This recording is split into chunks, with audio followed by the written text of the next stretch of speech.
जैन शाला में आप सभी का स्वागत है। मैं हूँ और आज मेरे साथ पैनल पे दीप्तिबेन शाह सूरत से जुड़े हुए हैं, जो हमें बहुत ही सुंदर तरीके से हमारे डे टू डे लाइफ में जो भी सूत्र हम यूज़ करते हैं, उसके अर्थ की समझ दे रहे हैं।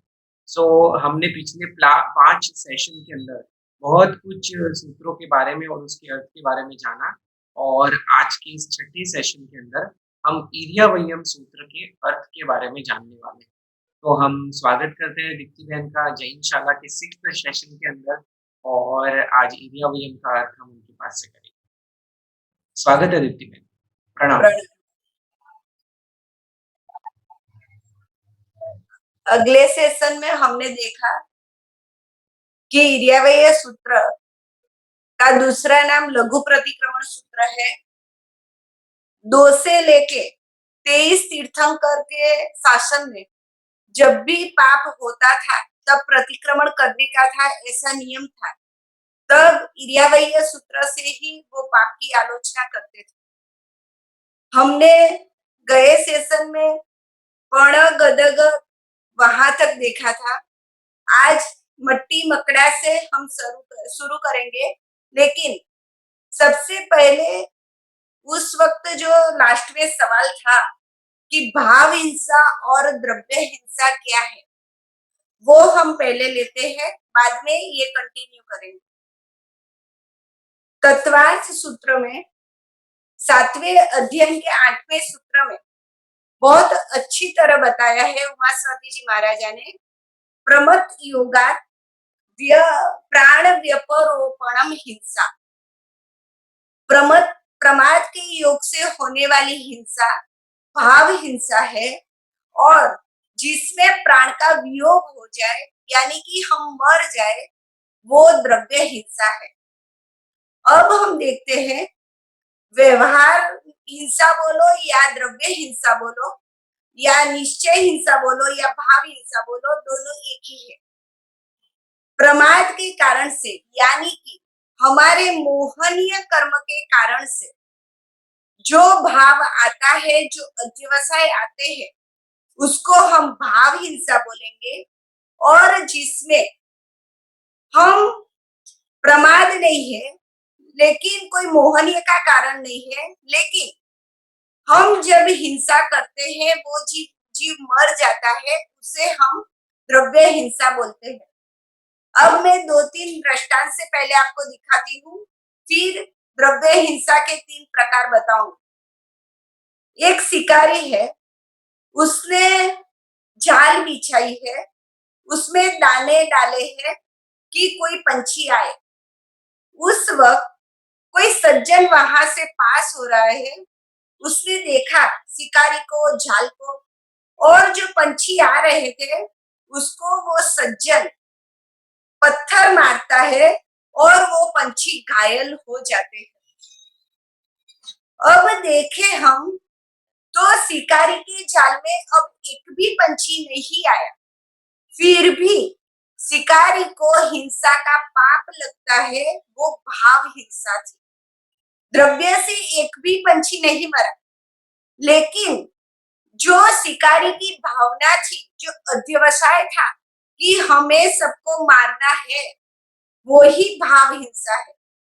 और जो सज्जन पुरुष ने पत्थर मारा, वो पंछी घायल हुए, किसी का पैर भी टूट गया, फिर भी वो द्रव्य हिंसा है। द्रव्य हिंसा का पाप इतना ज्यादा नहीं है जितना भाव हिंसा का है। और अगर वो सज्जन पुरुष नहीं आता तो शिकारी की जाल में जो पंछी आते, तो शिकारी को दोनों हिंसा का पाप लगता। भाव हिंसा तो थी ही, और जो पंछी जाल में आए उसे भी वो मारने वाला था, इसलिए भाव हिंसा और द्रव्य हिंसा दोनों लगती है। हम शॉर्ट में देखें तो ऐसा है कि जिसमें काया का व्यापार नहीं है, यानी कि काया से कोई भी हमको न कह सके कि आपने हिंसा की है, लेकिन मारने का भाव जो मन में है तो वो भाव हिंसा है। और मारने का भाव नहीं है, लेकिन हमसे हिंसा हो गई है, तो वो द्रव्य हिंसा है। दूसरे दृष्टांत से दिखाती हूँ कि मुझे गर्मी लगती है और मैंने फैन चालू किया, तो वो द्रव्य हिंसा है। मुझे ऐसा नहीं है कि मुझे वो बाहुकाय का जीव या देवकाय के जीव को मारना है। मुझे पता है कि जीव मरते हैं, लेकिन मारने का भाव नहीं है। मुझे गर्मी लग रही है और मैंने यूज किया, तो द्रव्य हिंसा है। और प्रमाद के कारण मैं इस रूम में से बाहर निकल गई, फिर भी वो जीव को बचाने का भाव नहीं आया। मैंने स्विच बंद नहीं की, कोई उपयोग ही नहीं रखा, तो वो भाव हिंसा। बाद में जितनी देर तक वो पंखा फैन चलेगा वहां तक, और मुझे गर्मी लग रही है, जीव मर रहे हैं, वो कुछ भी सोचे बिना मैंने आते ही तुरंत 6-7 स्विच फटाफट दबा दी, तो उसमें द्रव्य हिंसा भी है और भाव हिंसा भी है। क्योंकि फैन के सिवा की जो 3-4 स्विच थी, उसमें तो मैंने यूं ही जीवों को मार डाला, प्रमाद के कारण मैंने उपयोग नहीं रखा, इसलिए तो वो द्रव्य और भाव हिंसा है। अब एक डॉक्टर के दृष्टांत से बता देती हूँ कि कोई एक लेडीज है, प्रेग्नेंट है, डिलीवरी का टाइम है, लास्ट में डॉक्टर कहता है कि माँ और बेटी या बच्चा दो में से एक ही बचेंगे, तब हमें आंसर तो देना ही पड़ेगा कि किसको बचाएं, और हम वो ही बोलेंगे कि माँ को बचाओ, और हमारा भाव नहीं है कि हमारा बच्चा मर जाए। लेकिन हमें जो आंसर दिया उसके कारण जो बच्चा मरेगा, तो वो क्या है, द्रव्य हिंसा है, लेकिन हमारी भाव हिंसा नहीं। और जब कोई कुंवारी लड़की है, एबॉर्शन के लिए गई है, तो उसका भाव भी है कि ये बच्चा नहीं रहना चाहिए, तो उसको भाव हिंसा भी लगी, और जब वो बच्चा मरेगा तब उसे द्रव्य हिंसा भी लगेगी।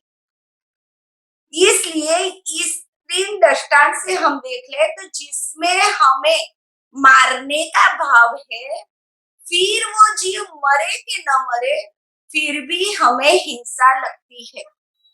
लेकिन जिसमें हमको मारने का भाव नहीं है, कोई कारणसर ऐसा करना पड़ा है, या तो हमारी कोई फैसिलिटीज के कारण ऐसा किया है, तो वो द्रव्य हिंसा में जाएगा।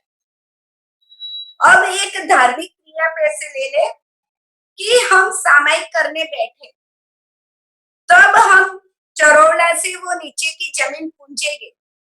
अब हमने वो जब जमीन चरोला से कर रहे हैं, तब हमने देखा नहीं कि वो जमीन से चरोला टच हुआ कि नहीं, उपयोग ही नहीं रखा, तो हमें भाव हिंसा लगेगी। कोई भी जीव मरा या न मरा, लेकिन हमको भाव हिंसा लगेगी, और वो कितनी लगेगी, तो वो कटास्ते के नीचे जितने भी जीव आ सकते हैं, अब पानी होगा तो असंख्य जीव आएंगे, चींटी होगी तो 100,000 आएंगे, जितनी पूरी जगह में आती है वो सबकी भाव हिंसा का हमें पाप लगता है, क्योंकि हमने पूछने वक्त देखा ही नहीं कि हमारा चरोला नीचे टच हुआ ही कि नहीं। और ज्यादातर देखना, हम जब व्याख्यान में जाते हैं तो हमारी दृष्टि सामने होती है, और वो सब क्रिया हो जाती है कटासना बिछाने तक की। और अगर हमने वो बराबर पूजा, फिर भी हम कटासना पत्थरने के बाद एक चींटी आ गई और वो मर गई, आगे में एक भी नहीं मरी थी, फिर भी इतनी भाव हिंसा लगती है। अब एक चींटी आई और मर गई, लेकिन हमने देखा नहीं, पूछने के बाद हम बैठ गए, तो वो द्रव्य हिंसा में जाएगा। और जो कुछ करते ही नहीं, वैसे ही चरोला लेके ही नहीं जाते, उसको तो द्रव्य हिंसा और भाव हिंसा दोनों ही लगती है। इस तरह हमने द्रव्य हिंसा और भाव हिंसा को देखा। अब द्रव्य हिंसा का 3 प्रकार है। भाव हिंसा में तो एक ही है, बस हमारा अध्यवसाय जब भी बिगड़ता है, किसी को भी मारने की इच्छा होती है, तब हमें भाव हिंसा लगी जाती है।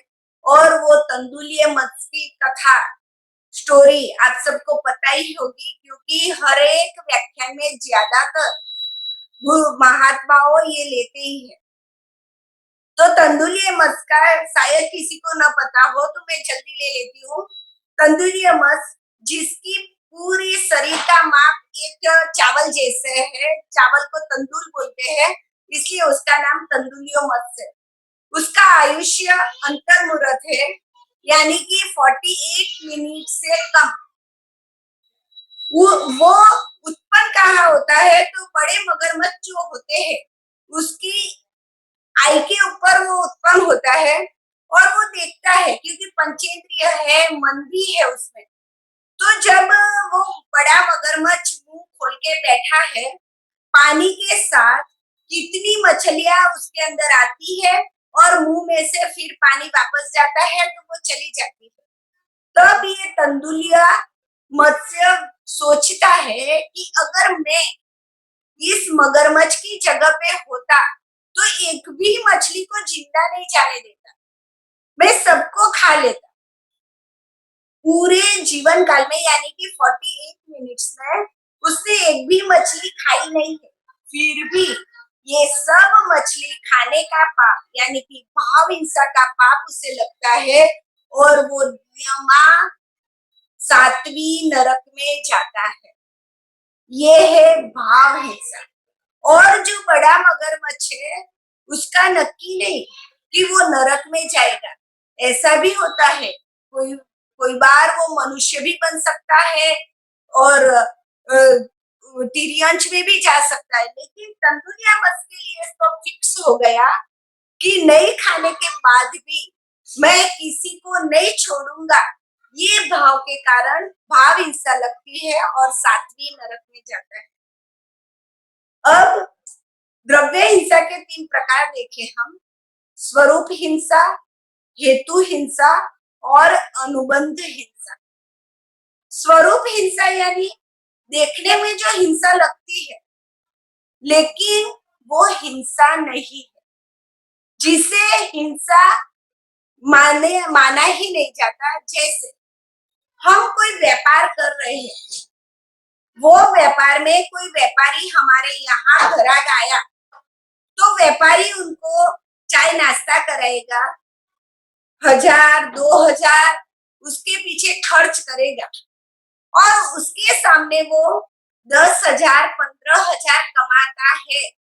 तो हमने जो चाय नाश्ता करवाया उसे हम खर्च नहीं बोलते, क्योंकि खर्च करने के बाद हमें कुछ कमाना था। तो वैसे ही जब हम स्वरूप हिंसा कैसी है, तो जब हम मंदिर बनवाते हैं, पूजा करते हैं, तो अष्टप्रकारी पूजा में जो फ्लावर्स चढ़ाते हैं, फ्रूट्स उगते हैं, तो वो एक हिंसा तो है देखे तो, क्योंकि फूल में भी जीव है, फ्रूट्स में भी जीव है। लेकिन वो करने के बाद हम जब अष्टप्रकारी पूजा के दोहा के अर्थ किसी ने किया होगा तो पता होगा, हम हर एक एक पूजा के बाद वो ही मांगते हैं कि भगवान मुझे मोक्ष चाहिए, क्योंकि ये सब जो मैं हिंसा कर रहा हूँ वो हिंसा मुझे अब नहीं करनी, मुझे मोक्ष में जाना है। और मोक्ष में जाने के पहले आपने कभी पूजा देखी हो, जो पूजा देरासर में पढ़ाते हैं, तो हर पूजा के बाद 27-27 डंके बजाते हैं। तो वो 27 डंके किसके लिए है? तो जब एक पूजा पूरी हो जाती है, तब 27 डंके साधु के 27 गुण के हैं। तब हमें सोचना है कि भगवान ये पूजा मैं इसलिए कर रहा हूँ, मुझे साधु बनना है। साधु बनने के बाद मुझे ये द्रव्य पूजा नहीं करनी, मुझे तो आपकी आज्ञा की भाव पूजा ही करनी है। मुझे ये सब हिंसा से बाहर निकलना है। तो वो देखी थी हिंसा है, हम देखे तो, लेकिन उसके पीछे का भाव जो हम ज्यादा हिंसा कर रहे हैं उससे छूटने का है, इसलिए उसे स्वरूप हिंसा कहा जाता है। जैसे अगर हम पूजा करके एक दो भाव में मोक्ष में चले जाएंगे ये भाव से, तो हम अभी जिंदा है तो कितने जीव को मारते हैं, वो सबसे रुकने के लिए, वो सबसे अटकने के लिए ये अष्टप्रकारी पूजा है। अब वो पूजा में कोई गड़बड़ी करता है तो वो तो उसकी भूल है, लेकिन शास्त्रकार ने जो बताया है, जो नियम उसके पीछे लगाए हैं कि हमें 27 डंके के बाद साधु को याद करना है, हमें दीक्षा लेनी है, हमें मोक्ष में जाना है, वो भाव के साथ जो करता है तो हिंसा होने के बाद भी उसे हिंसा नहीं कहा जाता, लेकिन स्वरूप हिंसा कहा जाता है। जैसे डॉक्टर जब हमारा ऑपरेशन करते हैं और वो ऑपरेशन में हम मर जाते हैं, तो डॉक्टर ने मार दिया ऐसा हम नहीं बोल सकते। मर गया है, स्वरूप से मर गया है, लेकिन डॉक्टर की भावना तो हमें बचाने की ही थी। वैसे ही जो भी हम स्वरूप से हिंसा करते हैं उसमें हमारा मारने का भाव नहीं होता। अब दूसरी हिंसा है हेतु हिंसा। हेतु हिंसा में क्या होता है, जो हमारा रोजिंदा कार्य है, यानी कि खाना पकाना, खाना खाना, ट्रैवल करना, धंधे पे जाना, जो भी हमारा रूटीन कार्य है, हम जो श्वासोश्वास लेते हैं, हम जो अभी बोल रहे हैं तो बोलते हैं, तो उसमें भी जीव तो मरते हैं। तो वो सब क्या है, हेतु हिंसा। हेतु हिंसा यानी कारण से की गई हिंसा। जो हमारी जरूरियात है वो सब हम हेतु हिंसा में ले सकते हैं, मौसक वाली हिंसा हम इसमें नहीं गिन सकते। तो हेतु हिंसा कैसी है, जैसे कोई हमारा जेब काटता है। अब जेब काटते काटते उसका हेतु हमको मारने का नहीं था, लेकिन उसका हेतु मतलब कि उसका भाव इतना ही था कि मुझे ये जेब में से पैसे निकालने हैं, मारने का भाव नहीं था। लेकिन पैसे निकालना है यानी कि थोड़े बहुत दुख देने का तो भाव था ही था। तो वो जो जेब कतरा है उसकी तरह ये हेतु हिंसा है, जिसमें फक्त हमारी जरूरियात ही आती है। जरूरियात के बिना हम जो भी पाप करते हैं, जो भी जीव मारते हैं, वो हेतु हिंसा में नहीं आएगा। वो तो इसके आगे वाली मैं बताऊंगी उसमें आएगा। एकदम क्लियर कर दीजिए आप कि स्वरूप हिंसा यानी दिखती हिंसा है लेकिन मारने का भाव नहीं है। जो हम मार रहे हैं उसमें से भी निकलने का भाव है, उसमें हमने डॉक्टर का दृष्टांत लिया। हेतु हिंसा यानी हमारी जरूरियात का भाव है, जरूरियात से ज्यादा हम किसी जीव को नहीं मारेंगे, वो हेतु हिंसा है, जेब कतरे की तरह। इसमें एक बात मैं बता दूं, एक सब्जी, रोटी, दाल, चावल ये हमारी हेतु हिंसा में आएंगे, और जो सलाद है, चटनी है, जो भी दूसरी आइटम्स है, एक से दूसरी सब्जी भी हमारी हेतु हिंसा में नहीं आएगी, क्योंकि किसी भी जीव को इतना ही मारना है जितनी हमें जरूरत है। हमारे शौक के कारण, हमारे टेस्ट के कारण किसी जीव को हम मारेंगे तो वो हेतु हिंसा में नहीं आएगा। इसमें हमने जेब कतरा का दृष्टांत दिया, और तीसरी जो हिंसा है वो ही हम ज्यादा कर रहे हैं, और कहा जाता है श्रावक वो हिंसा तो करता ही नहीं, तीसरी वाली। लेकिन अभी हम श्रावक है कि नहीं वो तो जाने दो, जैन है कि नहीं वो भी इससे पता चलेगा कि ये हिंसा हम कर रहे हैं तो सामान्य मनुष्य जिसमें मार्गानुसारी के गुण होते हैं वो भी ये हिंसा तो नहीं करता। और वो हिंसा का नाम है अनुबंध हिंसा। हिंसा के पीछे हिंसा, हिंसा के पीछे हिंसा। जैसे रोटी और गेहूं, ऊपर वाली दो जो हिंसा थी ना, वो रोटी जैसी थी। एक बार कर दो, फिनिश हो गया। रोटी एक बार हमने खा ली, वो रोटी फिनिश हो गई। लेकिन गेहूं हम 10 बोते हैं तो 100 उगते हैं, 100 बोते हैं तो लाख उगते हैं। यानी उसमें से ही नई नई हिंसा होगी और बढ़ बढ़ के आएगी। जैसे हमारी शादी, शादी एक बार हो गई, शादी के फंक्शन में जो हिंसा हुई वो तो हो गई। लेकिन हम जब जब हमारा वीडियो देखते हैं, हमारा फोटोज देखते हैं और जो खुश होते हैं और देखते हैं कि इसमें ये करने जैसा रह गया, हमारा ये करने जैसा रह गया, तो वो सब अनुबंध हिंसा है। अनुबंध यानी हिंसा के पीछे हिंसा। अब हम जब हमारी एनिवर्सरी आती है तब होटल में जाते हैं, तो मेन हिंसा मैरिज की थी। मैरिज के दिन के कारण हम होटल में जाते हैं, तो वो हिंसा के पीछे हिंसा। इसके बाद हम पार्टी देंगे, और अभी तो नया नया वो सब निकल रहा है, मैरिज के 25 साल के बाद फिर से पूरा मैरिज जैसा फंक्शन करते हैं। तो वो सब क्या है? हिंसा के पीछे हिंसा, हिंसा के पीछे हिंसा, यानी अनुबंध हिंसा। और हमारे दूसरा भी देख ले, हमने जो भी नया किया और हमारा देख के जो भी करता है वो हिंसा का पाप भी हमें लगता है। एग्जाम्पल, कोई आइसक्रीम की कोई कंपनी है, तो ऐसा होगा कि वो जो स्टार्ट करने वाला चला भी गया होगा ये दुनिया छोड़ के, लेकिन उसकी जो वंश परंपरागत में वही आइसक्रीम बन रही है, वही आइसक्रीम हम खा रहे हैं, तो जो चला गया उसको भी ये अनुबंध हिंसा लगती है। क्योंकि उसने एक बार आइसक्रीम बनाया, लोगों को खिलाया, फिर लोगों को अच्छा लगा, तो फिर वो आइसक्रीम बनाया, आइसक्रीम बेचे, आइसक्रीम, आइसक्रीम के पीछे आइसक्रीम, और पूरा अपनी वंश परंपरागत वो धंधा शुरू कर दिया। तो हमें ये देखना है, जो भी श्राविका बहनें यहाँ सुन रही है, हमें कोई ऐसा सलाड नहीं सुधारना कि कोई आके हमें पूछे कि ये आपने कैसे सेब बनाए। अभी तो मैरिज में कम हो गया, पहले मैरिज में कम ज्यादा होता था।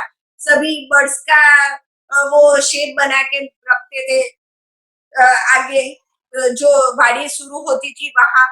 तो वो सब अनुबंध हिंसा में जाता है। श्रावक अनुबंध हिंसा नहीं करता। ये 3 हिंसा द्रव्य हिंसा है। भाव हिंसा तो मैंने बताई। अब स्वरूप हिंसा अकेली द्रव्य हिंसा हो सकती है, लेकिन जो हेतु हिंसा है उसमें कोई कोई बार भाव हिंसा भी हो सकती है, द्रव्य और भाव दोनों। और अनुबंध हिंसा में तो द्रव्य और भाव है ही।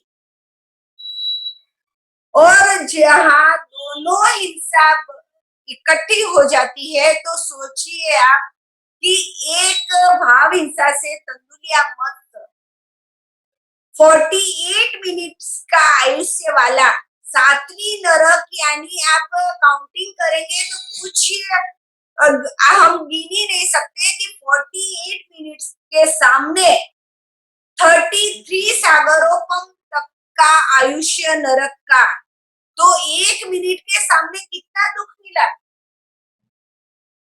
उसने पाप तो किया 48 मिनट्स, तो सब काउंट करेंगे तो हमें गिन ही नहीं सकेंगे। तो हमारी ऐसी भाव हिंसा न हो जाए कि जिसके कारण हमारी दुर्गति की परंपरा चलती ही रहे, चलती ही रहे। अब एक दूसरा नॉर्मल दृष्टांत से मैं सिखा के आगे चलूंगी कि अगर घर में मैंने पोछा लगाया है, मेरी बच्ची घर में आई और साथ में मेरी देवरानी या जेठानी की बच्ची आई। अब मैं वो जेठानी की देवरानी की बच्ची को तो बोल नहीं सकूंगी क्योंकि फिर हमारे बड़े में झगड़ा हो जाएगा। तो मैं उस वक्त क्या करूंगी, मेरी बच्ची को मैं 2-3 लगा दूंगी। तो मेरी बच्ची को मैंने 2-3 जो लगाई ना, वो स्वरूप हिंसा है। उसको मारने का मेरा भाव नहीं है। और जो मुझे गुस्सा आया था वो देवरानी की बच्ची पर, वो मेरी भाव हिंसा है। और उसके बाद मैं जो टोंट में बोलूंगी कि पता ही नहीं चलता, बोलूंगी मेरी बच्ची को, पता ही नहीं चलता, पोछा लगाए तू अंदर चली आती है, कैसी है, इतनी बड़ी हो गई। तो वो द्रव्य और भाव हिंसा दोनों साथ में हो गई। अब एक सिर्फ पोछे के कारण भी हम जो द्रव्य हिंसा, भाव हिंसा तक चले जाते हैं, तो सोचिए पूरे दिन में हम कितनी हिंसा करते हैं। अगर किसी को मारना हो तो हम द्रव्य हिंसा एक ही बार कर सकते हैं, एक बार उसको मार डाला, हो गया।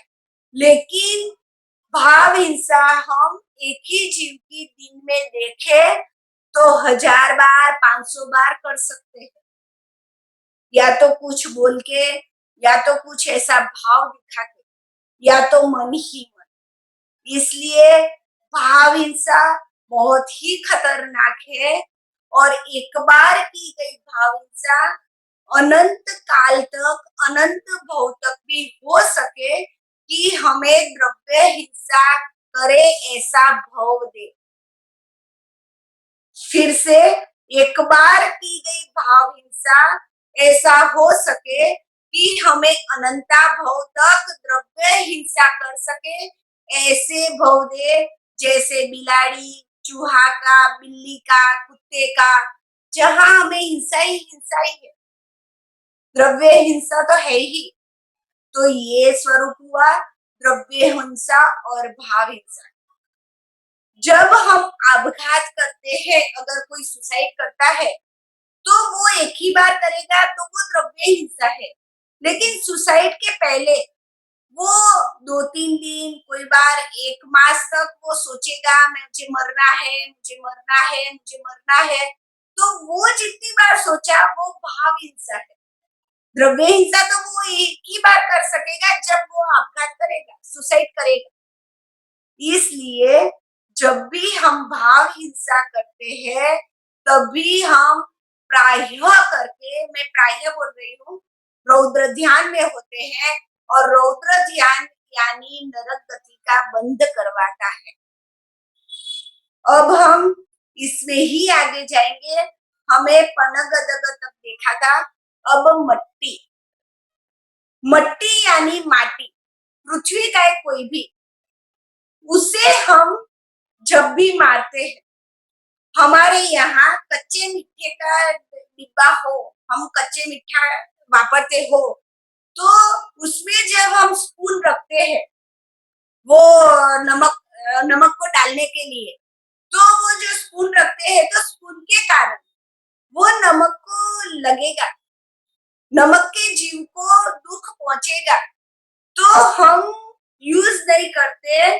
तभी भी जब हमारे नमक के डिब्बे में स्पून है, तब हमें द्रव्य हिंसा का भाव तो पाप लगता ही है। लेकिन भाव हिंसा भी तब लगती है क्योंकि हमने प्रमाद के कारण स्पून बाहर नहीं निकाली। अब दूसरी बात बता दूं, रसोई इरियावैया सूत्र हमारे यहाँ देखो तो पूरा शासन इसमें आ जाता है कि हमें रसोई कैसे करनी चाहिए। जो श्राविका बहन है वो सुन ले कि हमने सब्जी समारी, फिर वो सब्जी का हम वो क्या बोलते बघार करते हैं। अब सब्जी तो कच्ची है, पूरी सीजेगी तब सब्जी के जीव तो उनमें से निकलेंगे। तब हम अंदर पक्का नमक डाले या कच्चा नमक डाले। कच्चा नमक डाले तो कच्चे नमक का भी जीव जाता है। कभी कभी अभी हम सोच ले कि मैंने पक्का नमक डाला, लेकिन जो मैंने सब्जी का शाक शुरू किया है वो अभी तक बना नहीं है, तब तक वो उसमें जीव है। और उसके पर मैं पक्का नमक डालूं तो भी वो सब्जी के जीव को परेशानी होती है, वो सब्जी के जीव को दुख पहुंचता है। क्यों? जैसे हमारी उंगली पे नमक लग जाए तो हमें कैसा होता है, तो वैसे ही वो जीव तो अभी जी रहे हैं। हमारे जीव विचार सूत्र इसलिए पढ़ना है हमारे यहाँ कि हर एक जीव में अपने जैसी संवेदना लाए। तो हम वहाँ पक्का नमक भी नहीं डाल सकते, क्योंकि तब हमें वनस्पति का ही जीव की रक्षा करनी है। तो नमक कब डालने का?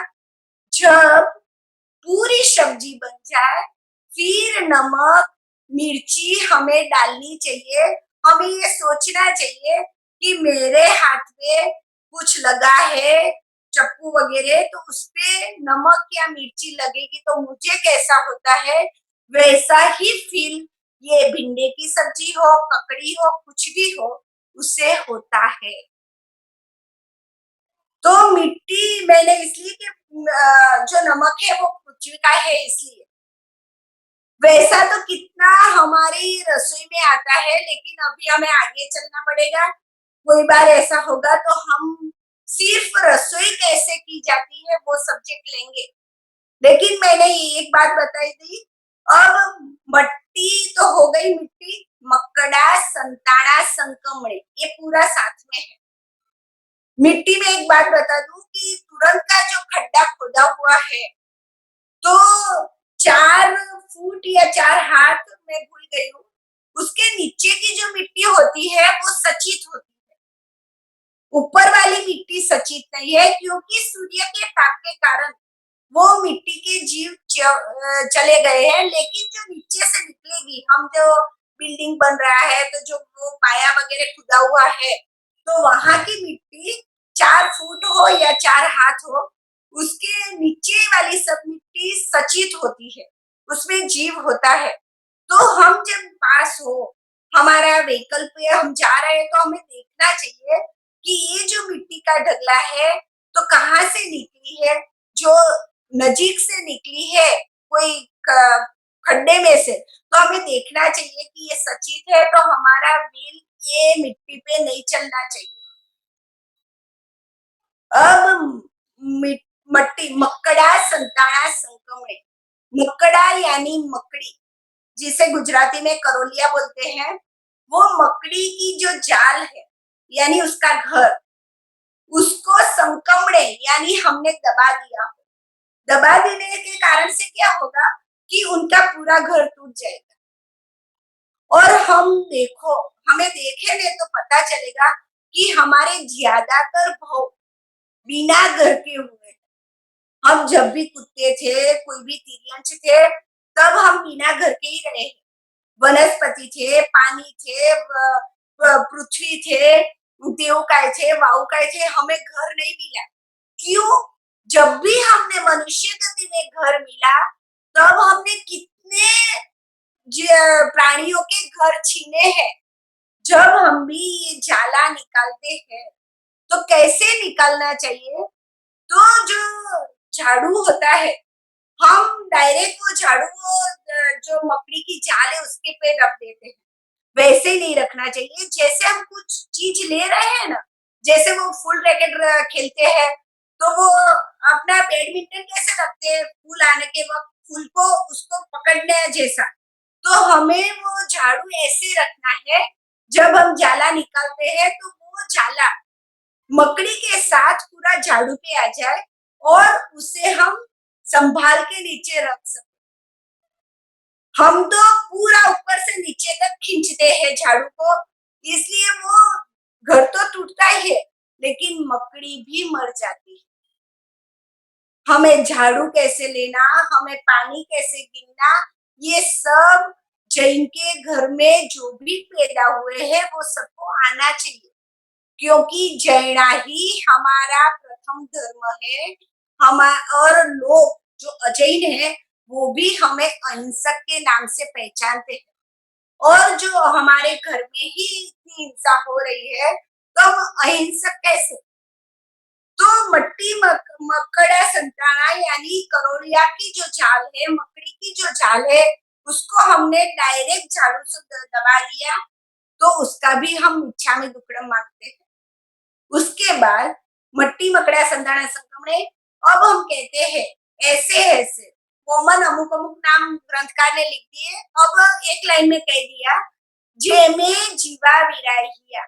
जे यानी जे कोई, मैं એટલે मैंने, जीवा यानी कि जीवों को, विराहिया यानी विराधना को, यानी को मार डाला हो, मारा है या तो मरने जैसा किया है।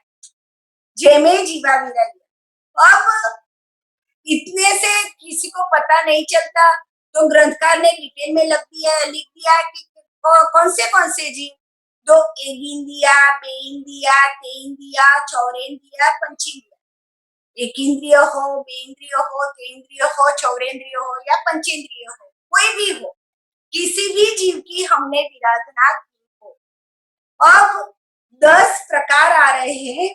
10 प्रकार से हम जीवों को हैरान करते हैं, परेशान करते हैं, जिसको हम भाव हिंसा या द्रव्य हिंसा सभी में ले सकते हैं। अरे अभिहया, अभिहया पहले मैं 10 गिना देती हूँ। अभिहया, वत्तिया, लेसिया, संघाइया, संगटिया, पर्याविया, किलामिया, उद्दविया, ठाणाओ, ठाणम संकामिया साथ में है, और जीवियाओ, बगरोविया। 10 तरह से हम जीव को मारते हैं। उसमें सबसे पहले अभिहया। अभिहया यानी लात से मारा हो। आप सोचेंगे कि हम कहाँ गधे हैं लात से मारेंगे, लेकिन जब आप स्कूटर चला रहे हैं, नीचे कोई कुत्ता बैठा है, कैसे हाथ से उठाओगे या पैर से? पैर से ही उठाएंगे, क्योंकि हम तो झुक नहीं सकते, हम बैठने के बाद नीचे उतर नहीं सकते।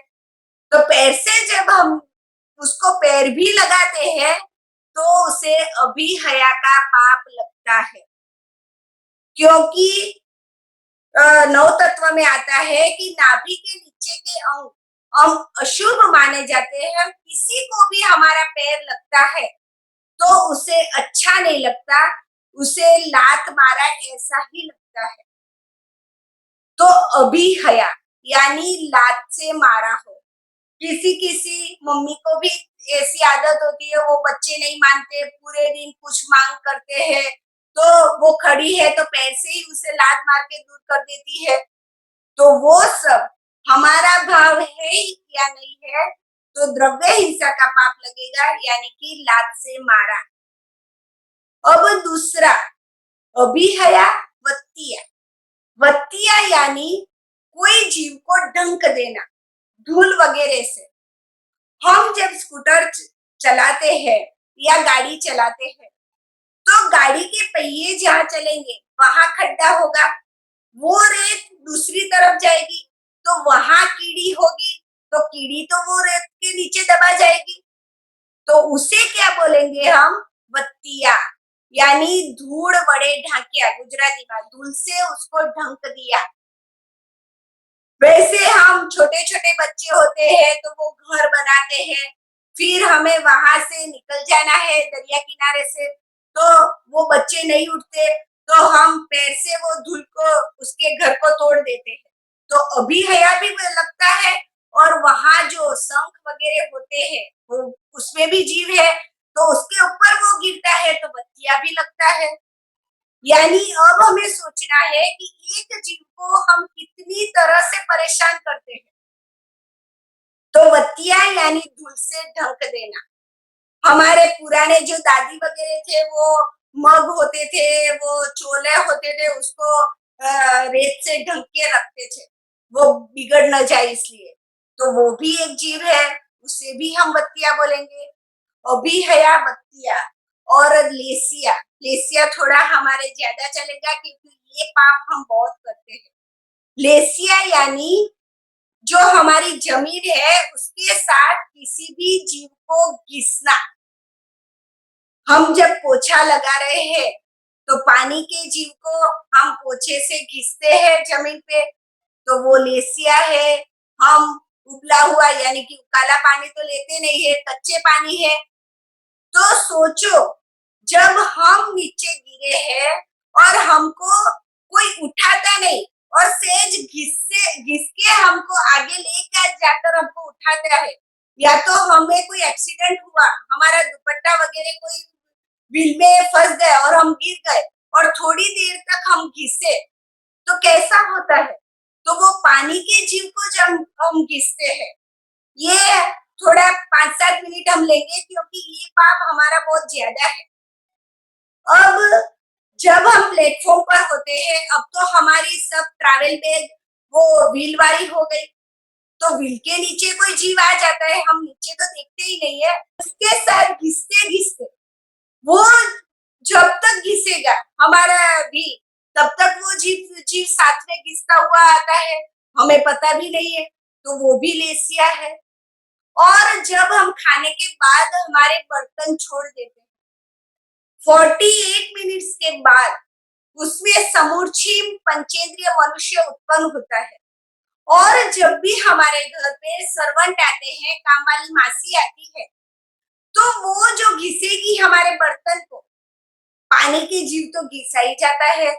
जो हमारा साबुन है वो पृथ्वी का है, और उसके साथ जो समूची पंचेंद्रिय उत्पन्न हुए उसको भी घिस के ही निकालेगी ना, वो जो कुच्चा होता है उससे, तो वो भी लेसिया में आता है। कोई बार हमें पता नहीं चला, छोटा बच्चा है, किसी जगह पे सुसु करके आ गया और हमने शाम को देखा, तो वहां भी 48 मिनट्स के बाद वो हो जाता है समूची मनुष्य, और हम पोछा तो लगाएंगे, तो तब भी वो जीव को घिसने का पाप लगता है। और जब हमारे घर पे कोई अनाज आता है, गेहूं वगैरह की पूरी गुन आती है, बोरी आती है, तो हम कैसे अंदर लेके आते हैं। मजदूर हो या हम थोड़ी उसको खींच सकते हैं, तो घिस के ही खींच सकते हैं ना। तो गेहूं वो भी जीव है, वो भी लेसिया यानी घिसा जाता है। इसके सिवा जब हमारे दिवाली आती है, दीपावली, घर को हमें चोखा करना है, सबसे ज्यादा अच्छा करना है, तो हम वो जो सब दीवार वगैरह लुसते हैं, घिसते हैं, तो वो भी लेसिया में आता है। ऐसा तो कितना है, जब हम फ्लोरिंग धोते हैं वो भी लेसिया में आता है। और जब हम टॉयलेट बाथरूम में एसिड डाल देते हैं, फिर घिसना तो पड़ेगा, तो पानी डालेंगे। और आप सोचिए, हमारी उंगली जब एसिड में थोड़ी सी टच होती है, तो कितनी हमको अंदर जलन होती है। तो वो जब पानी के जीव एसिड के साथ मिक्स होंगे, उसके ऊपर हम साबुन डालेंगे, तो पृथ्वी काय के जीव होगा, वो सब जलन से तो हैरान हो ही रहे, उसके पे हम ब्रश घिसेंगे। हमारा तो एक ही उद्देश्य होता है, सबसे क्लीन होना है। हमारा टॉयलेट हो या कुछ भी हो, क्लीन रखने नहीं रखना वो बात नहीं है, पर हम कैसे क्लीन कर रहे हैं, कुछ अंदर कंपारी तो होनी चाहिए कि हम जीव को घिस रहे हैं। वैसे जब हम किसी वो तुरिया, हिंदी में क्या बोलते पता नहीं, उसकी जो छाल निकालते हैं, तो कैसे घिस घिस के निकालते हैं। वो करेला आता है वो सब की, तो वो भी लेसिया में आएगा। ऐसा तो आप सोचना अगले मंडे तक कि हम लेसिया के कितने पाप करते हैं। कुछ भी हमने खा लिया, खाने के बाद उधर कुछ पोछा वगैरह नहीं लगाया, फिर हम वहां गए तो पोछा लगाते हैं, अब वो दाग पड़ गया है, वो निकलेगा नहीं, सूख गया है, तो हम घिसेंगे। कोई बार तो ऐसा होता है, हम चप्पू लेके बैठ जाएंगे, कुछ कुछ चोट गया है तो वो सब लेसिया में जाएगा। अब हम क्वेश्चन आंसर लेंगे, इसको ही हम आगे कंटिन्यू करेंगे, क्योंकि इरिया भैया ये हमारा प्रतिक्रमण सूत्र है, शायद हम प्रतिक्रमण न कर सके, तो भी जब ये कुछ भी काम करे, तब हम एक बार जो भी जीव को मारते हैं, उसे एक बार तो मिच्छामी दुक्कडम बोल दे कि जीव आपने मुझे ये आज्ञा नहीं दी है कि मुझे मारो, लेकिन मेरे खाने के लिए, मेरे शरीर को चलाने के लिए, मैं मुझे घर को स्वच्छ रखने के लिए आपको मारना पड़ता है। और तब हम उसके पर दया से उसका यूज करेंगे। लेकिन जब तक ये नहीं होगा तब तक हम उसे निर्दयता से यानी कि क्रूरता से मारेंगे। अब क्वेश्चन आंसर लेते हैं, फिर आगे।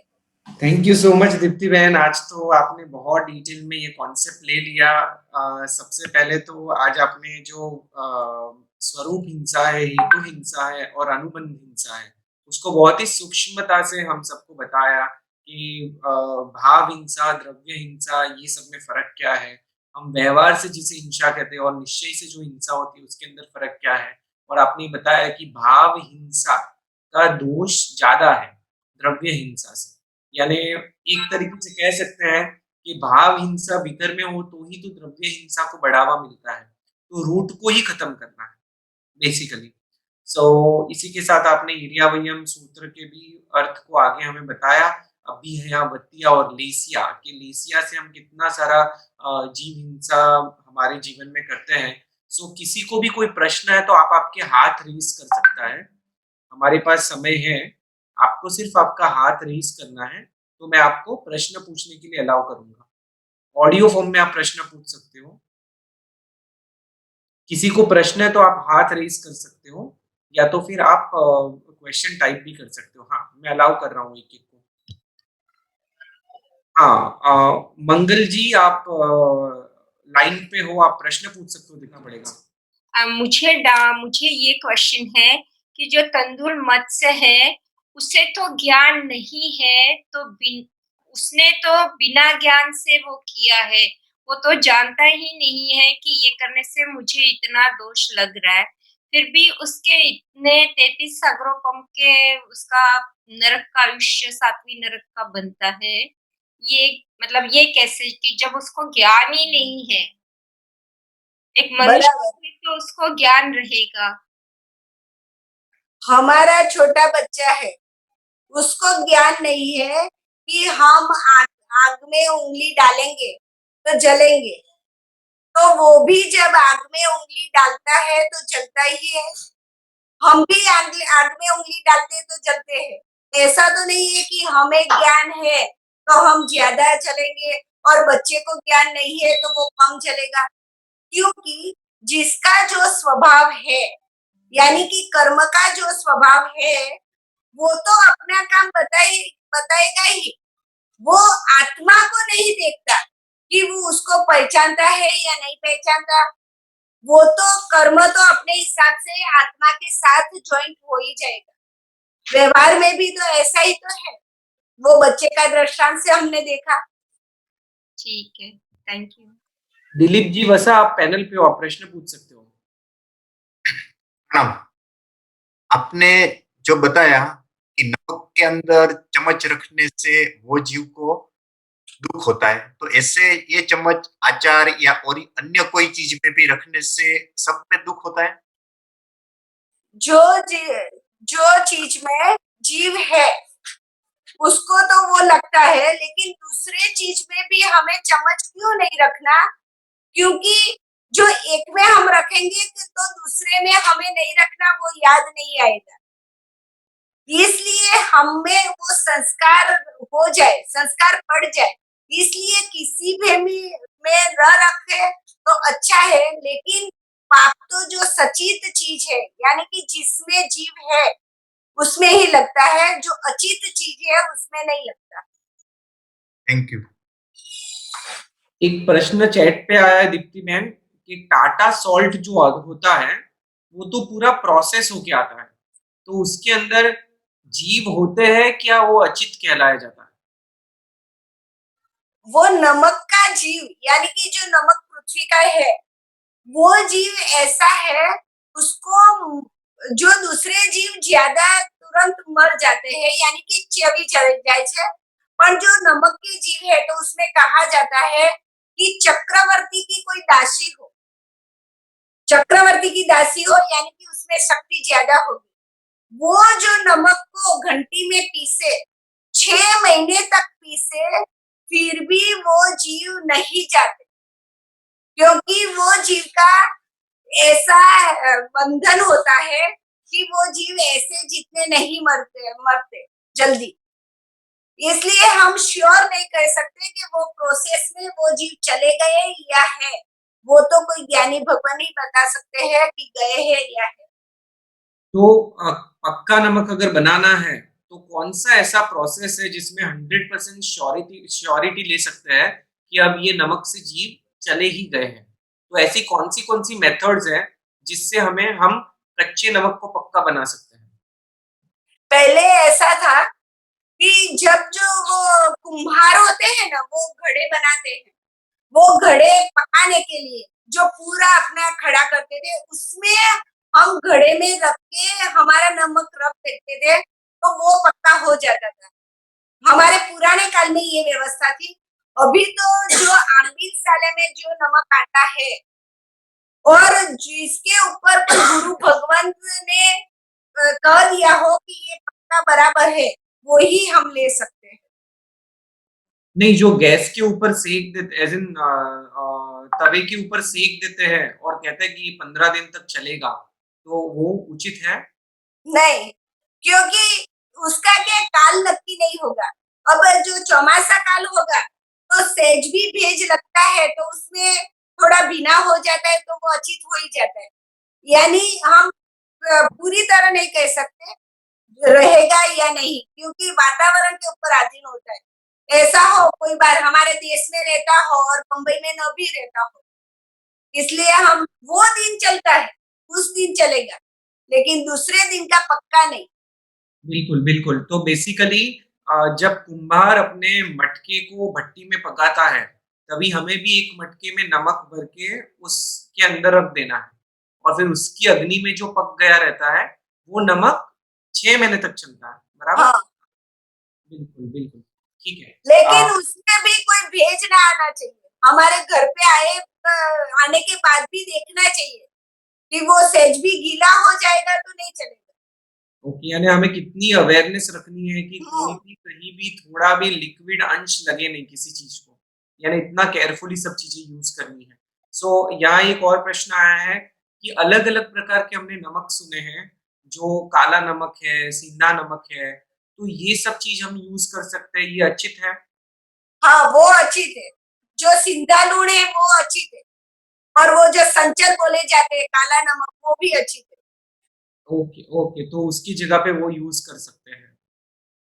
ठीक है, ठीक है। इसी के साथ जगत के सभी जीवों का कल्याण हो, मंगल हो, जगत के सभी जीव हमारे मित्र हैं, कोई भी हमारा वैरी नहीं है, प्रार्थना। Thank you so much Deepti बहन, बहुत-बहुत धन्यवाद। आज आपने बहुत ही सुंदर तरीके से हमें द्रव्य हिंसा और भाव हिंसा का कॉन्सेप्ट बताया। इस बदल हम आपके लिए कृतज्ञता व्यक्त करते हैं। प्रार्थना। अणु परमाणु शिव बनी जाओ, आखा विश्व मंगल थाओ, सर्वे जीवो मोक्षे जाओ। आमेमि सव्व जीवे सव्वे जीवा खमन्तु मे, मित्ति में सव्व भूयेषु वैरम मज्जन के नहीं। सर्वदा सौ सुखी थाओ, पाप ना कोई आचरो, राग द्वेषति मुक्त बनी में समता सौ समाचरो।